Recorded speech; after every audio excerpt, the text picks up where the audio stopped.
They're not good enough to start. They're not even good enough to play. But they do talk a good game.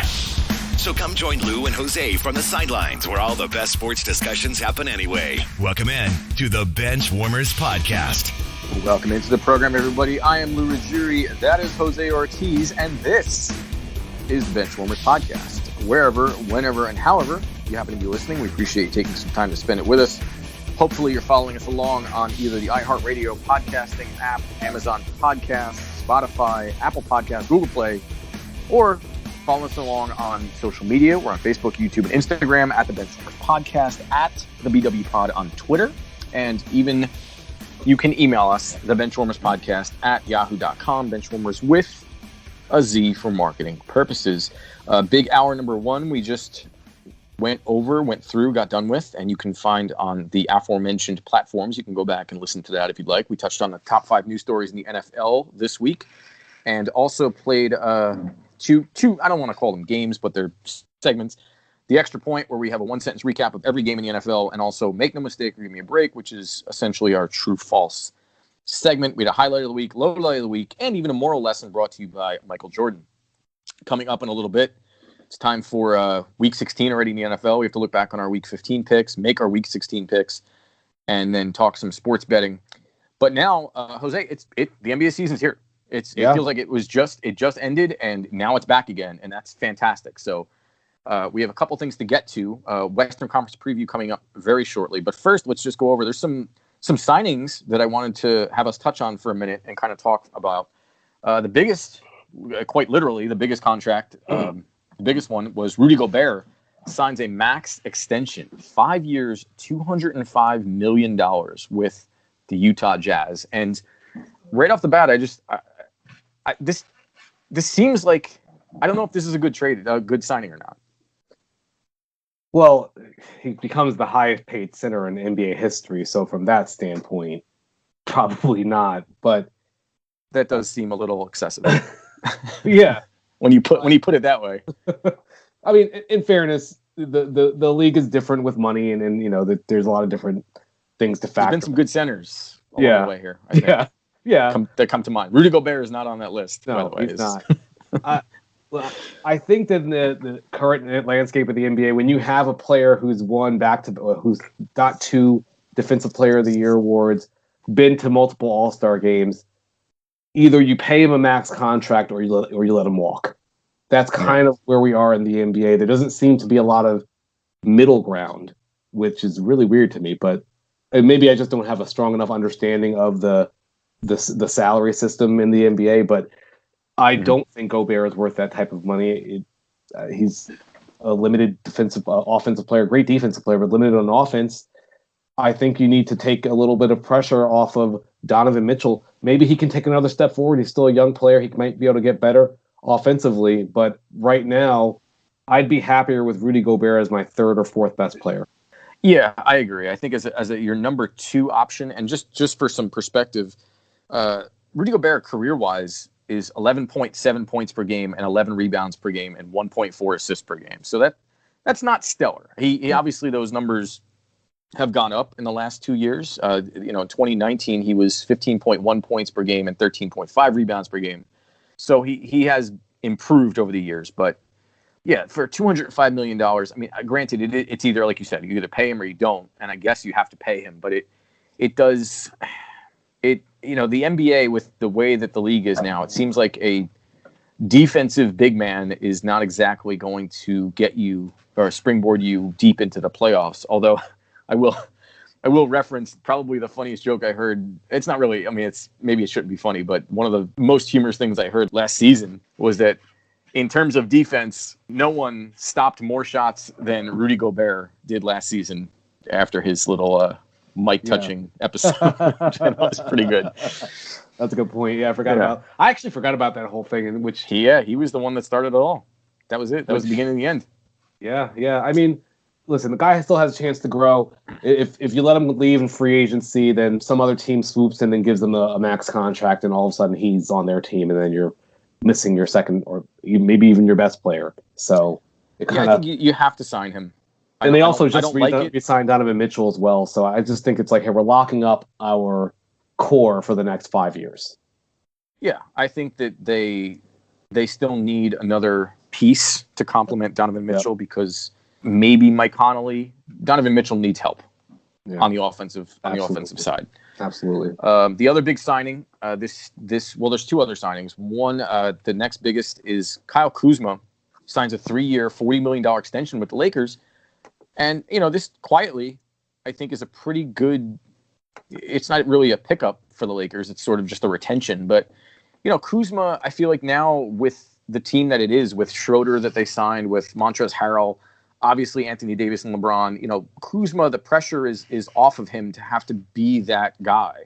He doesn't need to be the second, third, or even the fourth option at this point. He can kind of just grow and progress naturally instead of feeling that pressure to kind of get better quickly. Yeah, and I love the signing. I think he's either a quality sixth man to come off of your bench, depending on Montrezl Harrell. I look at it as maybe kind of being the power forward for the starting power forward for the Lakers to enter the season.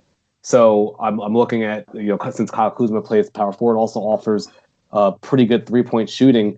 This is a win-win. Kyle Kuzma gets a nice deal, gets to stay in LA and compete for championships. And I think the Lakers have basically just they've made themselves so much better this year. And I know Kuzma was already on the team, but to have him basically a luxury coming off the bench, it's going to be tremendous. They're going to be great this year.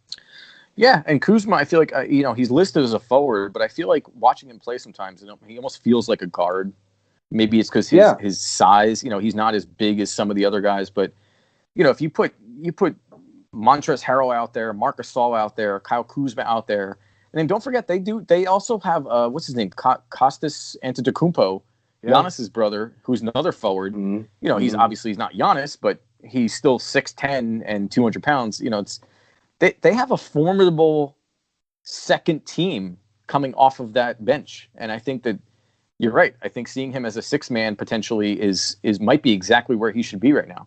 And just to add, the other thing that's really important to point out, he's only 24 years old. He's going to turn 25 next year or this year, whatever.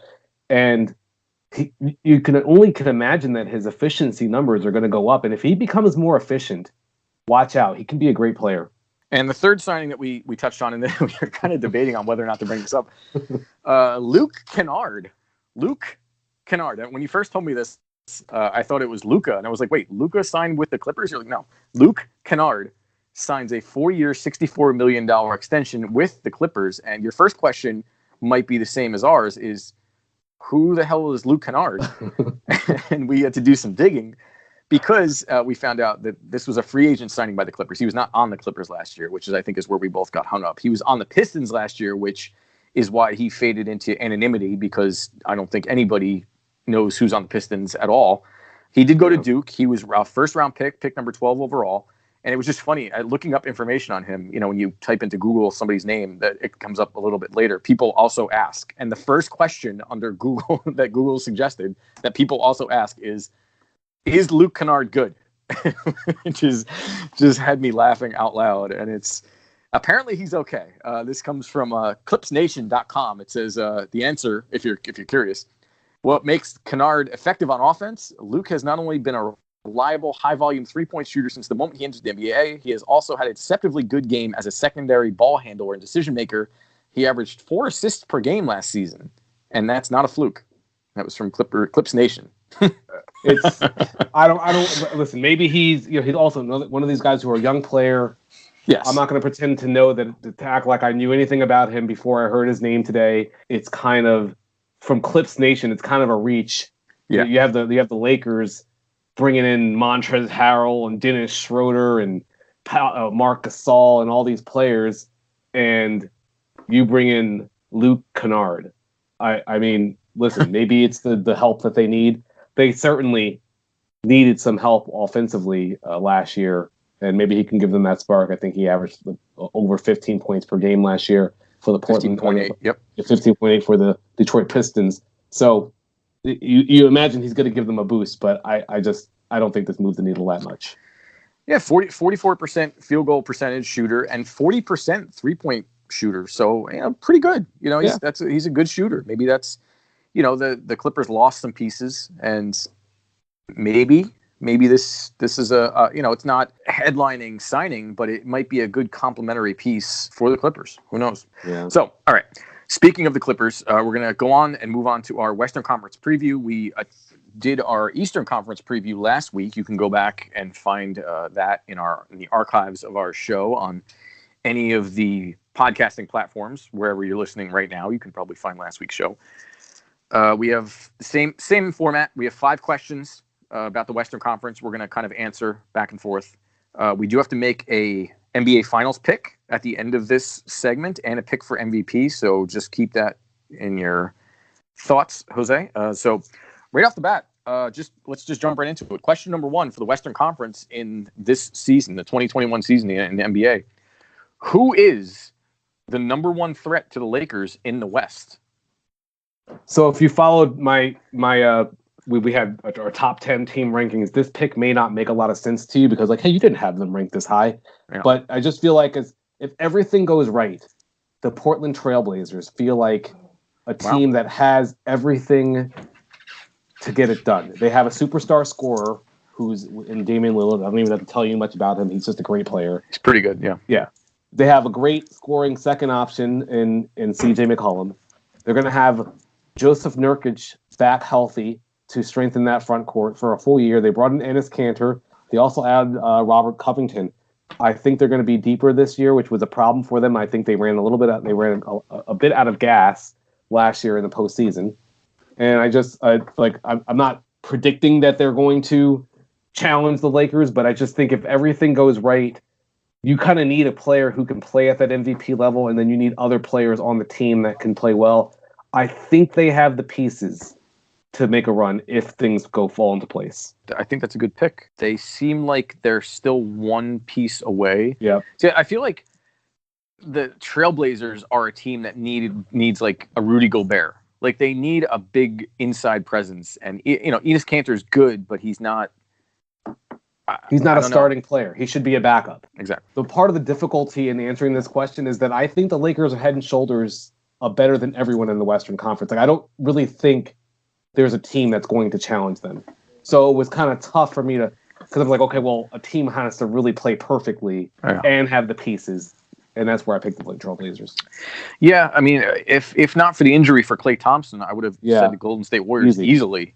Easy. But I am gonna pick the Clippers. Okay. And it's not just because of the signing of Luke Kennard, like we were just talking about. I do think that Kawhi Leonard, I think, is going to have something to prove, and he seems like when he's kind of a singular focused guy, when he gets a mission in his head that he wants to do, he kind of sees it through. Paul George, I'm not sure about him. I'm hoping that maybe with another year, I don't know if the isolation of the bubble, it seemed like it was affecting him a lot. They still have Patrick Beverley, who is the best trash talker in the league at this point, aside from maybe Rondo. Mm-hmm. And it just feels like if, like you said, sort of with the Trailblazers, I feel like if everything goes well and everybody plays up to what they can be, this team can challenge the Lakers. It's just maybe it's also the home field advantage is kind of a moot point because it's the same stadium. So I like that pick. I like the Clippers. That's probably my number 2 pick. I wanted it to be the Mavericks, but I think the Mavericks are still a couple pieces away. Their defense is not great. So I don't think I think the Lakers would just roll over them, unfortunately. Okay. Question number 2, rank these teams best to worst: the Jazz, the Denver Nuggets, or the aforementioned Dallas Mavericks. So for me, I'm paying respect to the Nuggets. They're the number 1 team. They're bringing back everyone from a team that went to the Western Conference Finals. And then you would expect some growth from Michael Porter Jr. this offseason, moving into year 3. So I put him number 1. Number 2 is the Dallas Mavericks, just because although I think the Mavericks are soft, I do think Luka Doncic is going to be an MVP candidate again and have a strong chance of winning it. And then number 3 for me is the Jazz. I just think there's too much pressure on Donovan Mitchell to score. I know they have Bogdanovich and he can put it in the basket too, but he just doesn't feel as consistent. Donovan Mitchell's going to have to probably be around 30 points per game for this team to really contend. Yeah, I agree with the Jazz being number 3. I think that's they're good, but they're not great, and I think that they I think are the biggest risk of taking a step back this year. Yeah. Number 1, I have the Mavericks. I think the Mavericks are going to take a step forward this year. I think that they lost to the Clippers, predominantly because Kristaps Porzingis got hurt and didn't play those last few games. They did lose Steph Curry to the Sixers, which hurts a little bit, but they still have, Tim Hardaway Jr. Watch out for him. He's one of my dark horse players. I think he gets forgotten about, but he's pretty good. And, Luka is going to be even better. I mean, we saw Kristaps Porzingis, he was averaging, I think, 30 points a game for a while there in the bubble. And Luka's the man. Luka's my MVP candidate this year. I think he's going to take another step forward, and he just keeps improving his game. And he's going to toughen up, I think, because he heard a lot of the same stuff that you were saying. And I think that they're first. So second would be the Denver Nuggets for a lot of the same reasons that you mentioned. And, I think Jamal Murray I think Donovan Mitchell is a better player than Jamal Murray. I think Jamal Murray had an amazing run. And I think I would agree with that. Nikola Jokic is the best passing big man I've ever seen in my life. And the two of them, I think, are going to be amazing. And I do think, like you said, I think Michael Porter Jr. is going to be the wild card here. If he plays up to, he was the best high school player in the nation. And if he plays anywhere up to his potential, I think that this team could be very dangerous, even more so than last year. The one thing I will say about the Nuggets is that, not to cut you off, I just really respect their team chemistry. And I think there's something to be said about just the way they operate together as a team. I think that's Jokic. I think he's the glue that holds that team together, and he brings it all. It's amazing. I mean, he's like a point center. I don't even know what. It's crazy. Okay, question number 3 in our Western Conference preview.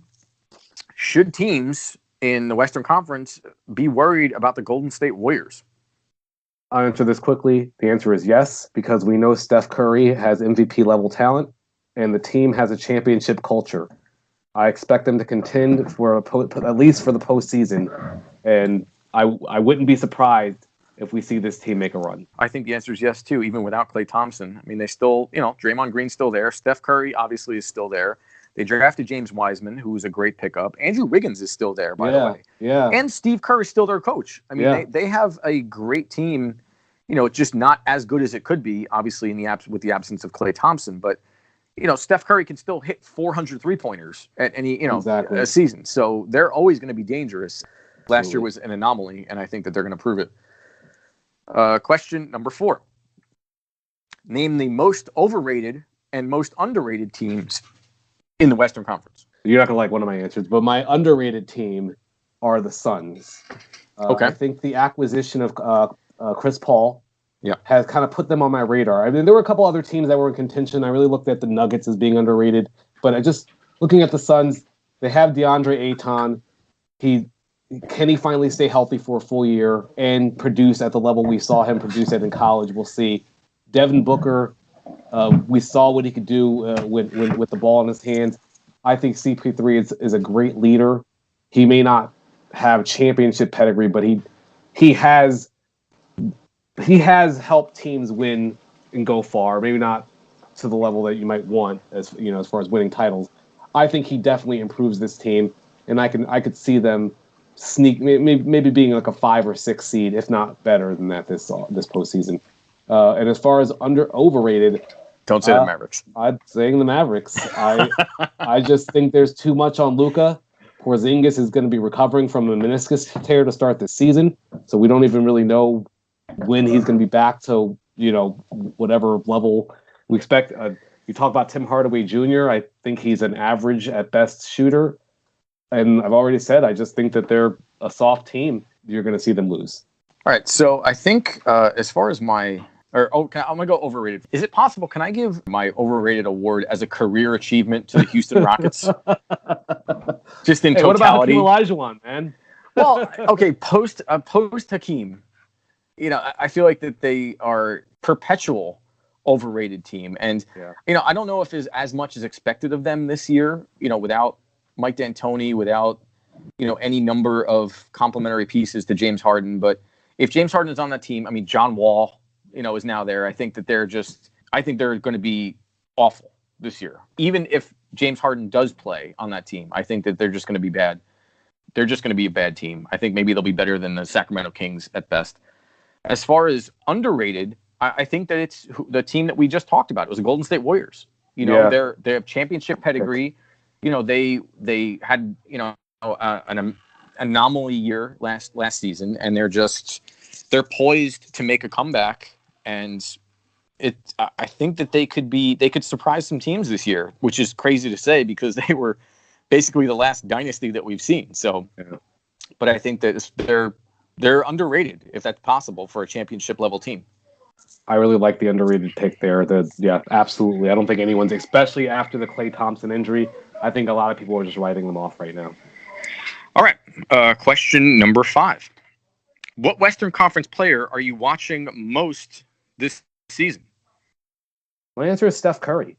It's all with LeBron James. Like, he's kind of the free space. So after LeBron, though, it's going to be Steph Curry. Because I want to see what he does when he's the only show in town. When there's no Clay and everyone knows it's him, he's going to be double and triple teaming him. What kind of year does he put up? So he's the guy I'm watching. I think that's a good pick. I think that's a kind of an underrated pick. I'm sticking with my MVP pick. I think Luka Doncic is going to be the guy that I'm focused on. I think he's going to be great. I really do. I mean, he's already great, but I think he's going to be even better. I'm actually starting to like your MVP pick more than my MVP pick, but I'm going to stick with my feeling. Since you've already announced your MVP pick, I'm just going to go ahead and just ride in. I like Anthony Davis. I think he takes the next step forward and becomes all that he can be, which I think if anyone who's watching basketball for the last few years feels like he's probably like at 90% of what he could be, but hasn't quite maximized his talent yet. Yeah, and I think, honestly, to be fair, I think if Anthony Davis is healthy for a full season, I think that he has a better chance of winning MVP than Luka does. Well, I don't know about all that now, because Luka is just. I was, I know we're going up against the clock here, but I just been watching some highlights of Luka, and it's just some of the things he can do with his body are just not like it shouldn't be possible to do some of the things he can do. He can get a little out of control, and he doesn't have LeBron James to bail him out of things. I think from a volume perspective, Luka's going to have every chance. Yeah, I think you're right.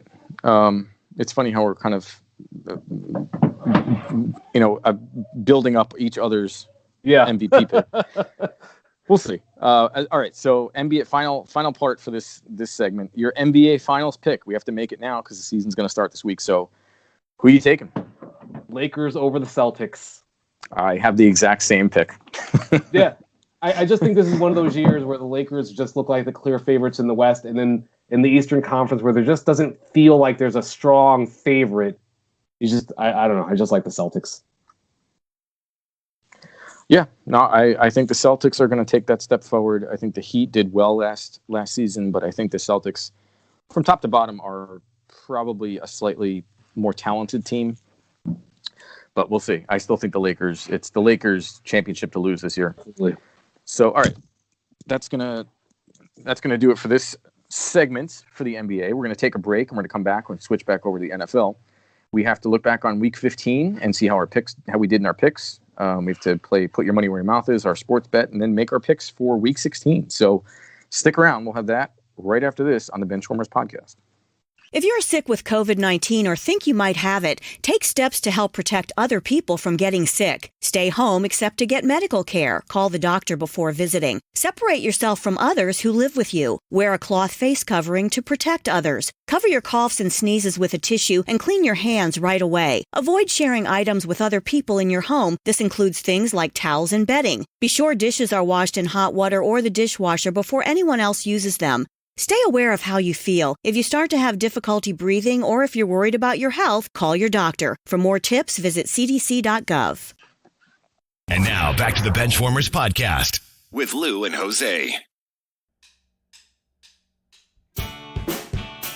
Welcome back to the program, everybody. I am still Lou Ruggieri. That is still Jose Ortiz. And this is still the Benchwarmers podcast. We appreciate you taking some time to spend it with us. Hopefully it's been worth your while. We like to think so. If you think so, you can rate us and give us a solid rating. As much as I hate shameless self-promoting, it's sort of you have to do it these days. So you can follow us along wherever you're listening to us now. Hopefully it's on either iHeartRadio, Amazon, Spotify, Apple, Google.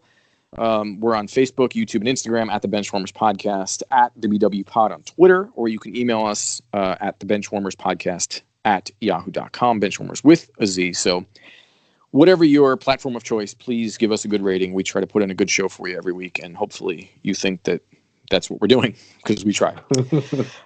We just talked some NBA. NBA season starts this week. That's exciting. So we got some Western Conference preview out of the way. We both picked the Lakers and Celtics in the finals. Lakers over the Celtics. But NFL is still the leader in the clubhouse in terms of sports talk. So we're winding down the season. It's week 16. Jose, I want to look back really quickly and look and see how we did on our week 15 picks in both our sports bet, put your money where your mouth is, and then our overall picks. And then we have to make some picks for week 16 already. So for the first time in what seems like forever, we both covered in our put your money where your mouth is picks. You had the Dolphins -2 over the Patriots. They covered. I believe it was 21-11. Yeah. And I had the Bills -6.5 over the Broncos, and they destroyed the Broncos. Yeah, that was a good pick. So we both. I am 9. You're 9-6. I'm 6-9. Right now, I'm just playing for pride. There's no way I can catch you. And then for our week 15 picks, we both went 12-4. We each had one game different, or there were two games that we didn't have lined up. You picked the Bears, I picked the Vikings. The Bears won. I picked the Cardinals. You picked the Eagles. The Cardinals won. So here we are tied. I have a 3-game lead with 2 weeks left. 138 and 61-1. You are 135, 64-1. Oh man, I gotta make some. All right. So actually, before we make our week 16 picks, I want to make a quick announcement. We're going to start the first annual Benchwarmers NFL Awards. We're nicknaming them the Benchies with a Z, as you might expect. So we're going to be accepting nominations, actually, from everybody, and these are sort of the categories we came up with. Least valuable player, which is, you can start negative. Why not? Yep. Worst player on a team that was supposed to contend and be good. I think of several off the top of my head already. The Give Back Your Contract Award, which these are just so mean. This is a player that basically doesn't deserve the money he was given and should return it out of good faith and karma. The Freedom Award, which this is the person or player that needs to be or deserves to be traded the most off of a bad team. Underachiever of the year, and conversely, overachiever of the year. And then we've come up with the Aaron Donald Award, which essentially, Aaron Donald is the idea was finding a defensive player that I can't use the exact wording that we used off the air, but messes some stuff up for the competition. And because Aaron Donald can win this award every year, we've decided to just name the award after him so that he sort of wins regardless of who actually wins. So it's almost like we talked about LeBron being the free space in the NBA. Yeah. Aaron Donald is sort of the free space in the defensive world. And so the Aaron Donald Award is just going to be, it's like naming the Sports Emmy the Bob Costas Award. It's just, they win it every year. So the Aaron Donald Award is for the player that, defensive player that just messes stuff up for the competition. And then the last two, most surprising team of the year, and then most disappointing team of the year. And I guess surprising could be disappointing, but we can go either way with that one. But that's a good point. We skewed negative on these, but it's fun that way. So you can send in all of your nominations. We'll post some of this on social media. You can just throw them in. So we have least valuable player, Give Back Your Contract Award, Freedom Award, Underachiever, Overachiever, the Aaron Donald Award, most surprising team, and most disappointing team. So that's going to be fun. And you'll be able to send us your nominations on Twitter and Facebook later this week. We'll make sure we have start putting some of these awards up so you can start sending us your nominations. Yeah, and then we'll give those out probably the week in between before the Super Bowl. Yep. When there's nothing going on, so at least we can have something to talk about. But all right, let's jump right into it. Week 16. Let's make some picks, or put your money where your mouth is. Our sports bet this week. I'm taking the aforementioned Philadelphia Eagles. They are only -2 at the Cowboys. I think that the Eagles' defensive line is going to eat Andy Dalton for breakfast, and I think Jalen Hurts is going to prove why the Cowboys should have drafted him. I mean, it's certainly a great pick. I just can't imagine a way that the Cowboys can win this game. So this would be the game that they win, though, right? If you think of last season at the end of the year, they had to beat the Eagles to win the division, and they couldn't do it when they were at full strength. Yeah. And watch them this year. All of a sudden, they'll come out and smoke the Eagles. Yeah, well, my pick, and I'm just throwing caution to the wind at this point because I don't know what I'm talking about. I'm taking the Bengals +9 at the Texans. There were a lot of interesting spreads this week. I just felt like the Texans winning by 9 against a team that just beat the Steelers. Now, maybe the Steelers aren't as good as we thought, or actually they're definitely not as good as we thought, but sure. I think the Steelers are better than the Texans. So, I don't know. It just feels like it's a big spread for that. So, that's why I picked the Texans are sort of an anomaly. I mean, it's tough to... Yeah. Who did they blew out? Who did they blow out on Thanksgiving? They blew out... It was wasn't it like the Lions? They blew out the Lions. They destroyed the Lions on Thanksgiving. Yeah, that's right. And the Redskins or the Washington football team destroyed the Cowboys on Thanksgiving. Yeah. Listen, if I woke up or if I turn on the TV and see that the Texans are winning by 30, I guess I wouldn't be overly surprised, but I think it's more likely that this game is closer than we think. Yeah, I can see. I mean, it's not a bad pick at all. So, all right. Week 16 picks. Let's just run through them here. Yep. Vikings at Saints. Christmas Eve. Or no, Christmas Day, I think. Christmas Day, yeah. I'm going to go Saints. Yeah, I'm going to take the Saints here. This is a must-win for the Saints. You can't mess around. Although the Vikings have a bad habit of ruining the Saints' seasons. Yeah, that's true. And the Vikings, this would be the type of game where you should lose because you have no chance to make the playoffs. You may as well just lose and try and but I don't want them to throw the game. This would be the type of game where it'd be unfortunate if they won. Yeah, which is why they would win. Yep, exactly. Buccaneers at the Lions. I'm taking the Bucs.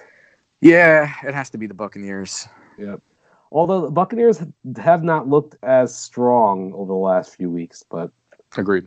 But the Lions are the Lions. Yes, exactly. The Dolphins at the Raiders.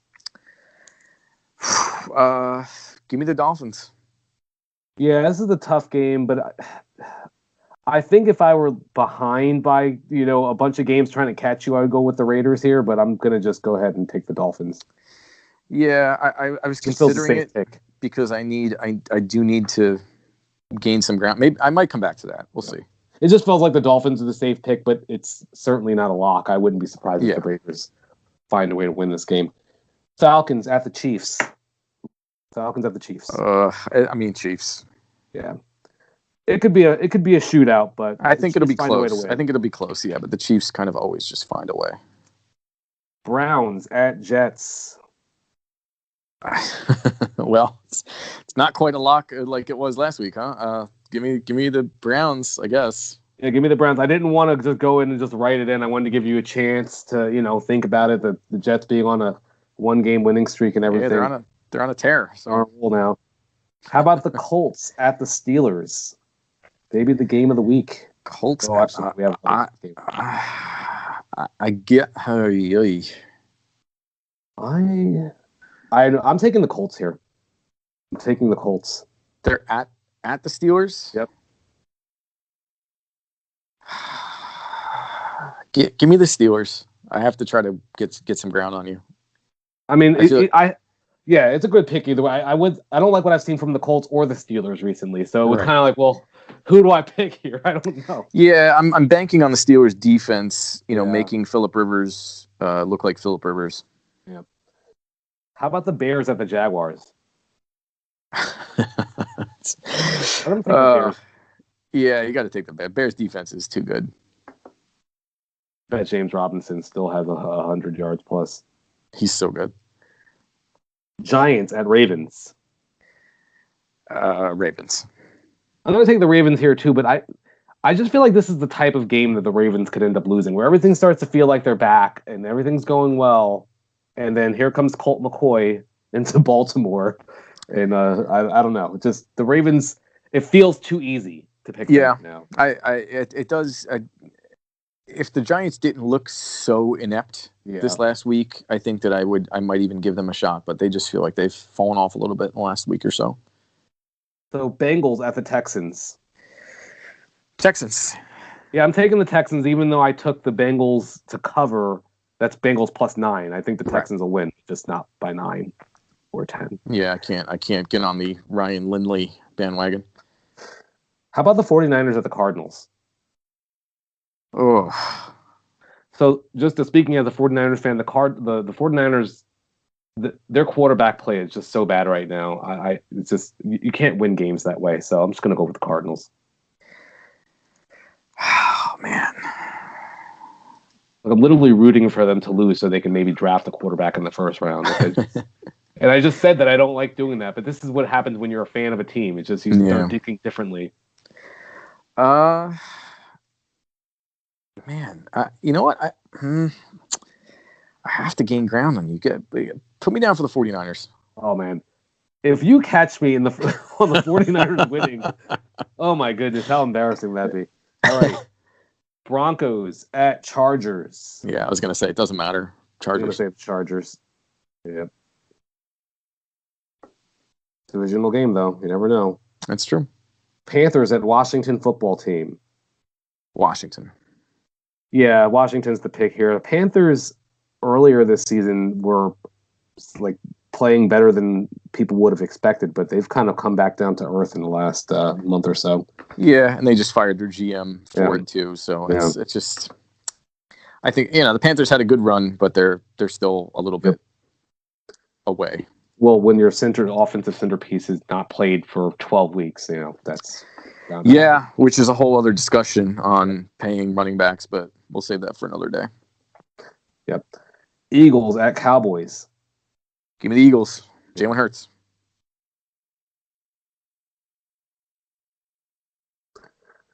Rams at Seahawks. Who are you taking on him? I'm going to take the Seahawks. No, on the Eagles Cowboys. Oh, I'm sorry. Eagles. Oh, yeah, okay. Come on. I'm sorry. I thought it was. I didn't hear you say it. I was like, no, you're right. You're right. No, Eagles, definitely. All right, next game. Sorry. Rams at Seahawks.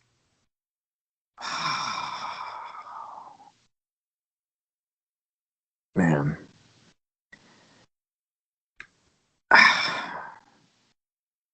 Give me the Rams. Yeah, I feel like it was one of those games where you kind of had to take the other team. Titans at Packers. Who did you took? I took the Seahawks. Rams? I took the Seahawks. Okay. I took the Seahawks. Titans Packers. Wow, that's probably the best game of the week. I'm going to take the Packers here. They're at home. It's cold. Although Derrick Henry does turn into the abominable snowman when it gets cold. So you notice that he plays so much better in the wind, like when it starts getting colder. It's weird. I don't think that he plays better. I think everyone else just tries to stay away from him. I really do. I think that it's everyone else plays worse because they don't want to just get that beating. Yeah. You know what? Give me the Titans. And last but not least, Bills at Patriots. Oh, Bills. Yeah. So I'm just gonna go through here. I have the Bills as well. We are different on. I have the Colts. You have the Steelers. I have the Cardinals, you have the 49ers. I have the Seahawks, you have the Rams. And I have the Packers, you have the Titans. So you can catch me and take the lead. I'm gonna switch back to the Cardinals from the 49ers. Okay. I feel like that's too much. Okay. So we both have the Cardinals. So we have 3 games different. You can catch me. I'm hoping that it's just a one-game situation either way. We split one of the games, and then I'm either up by 4 or up by 2, hopefully. But that's it. All right. Week 16, season's almost done. It's almost time to start getting ready for the playoffs. Yeah, it's gonna. I can't believe the season we've made it this far. It's incredible. But all right. So once again, you can follow us along. Predominantly, we're on iHeartRadio and Amazon. Those are the big ones. Spotify, you can find us too.